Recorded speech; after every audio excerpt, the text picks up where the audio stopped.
Медыафорум «Дыялог культур» з'явіўся першапачаткова як аднадневны спецкурс для 25 студэнтаў. З кожным годам мерапрыемства пашыралася і паляпшалася, далучаліся ўдзельнікі з іншых краін. Для вытоку ў дыялогу культур стаіць старшыня медыакангрэса садружнасць журналістаў Ашот Джазаян. У гэтым годзе форум налічваў больш за 300 удзельнікаў з 29 краін.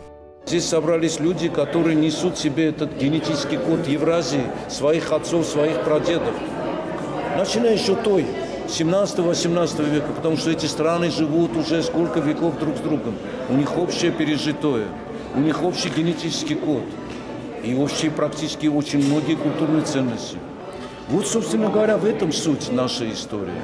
У межах медыафоруму адбыўся фестываль кароткаметражных дакументальных анімацыйных фільмаў, тэлевізійных праграм і блогаў «Еўразія. Новае пакаленне дыялогу». Ганна Анастасіадзе з Грузіі прадэманстравала свой дакументальны фільм пад назвай «Сяло Пластунка. Як жывуць грузіны на поўдні Расіі». У відэарабоце паказана, што ў сяле Пластунка у грузінаў ёсць свая царква і футбольная каманда. Там захоўваюцца нацыянальныя традыцыі.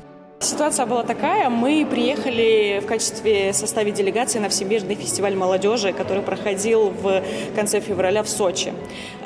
И так совпало, что в процессе того мы узнали, что, оказывается, есть такая интересная деревня, точнее это село, входит в состав Сочи, города Сочи. Оказалось, что в предыдущие годы, когда проходил Всемирный фестиваль молодежи, грузинскую делегацию возили туда на экскурсию.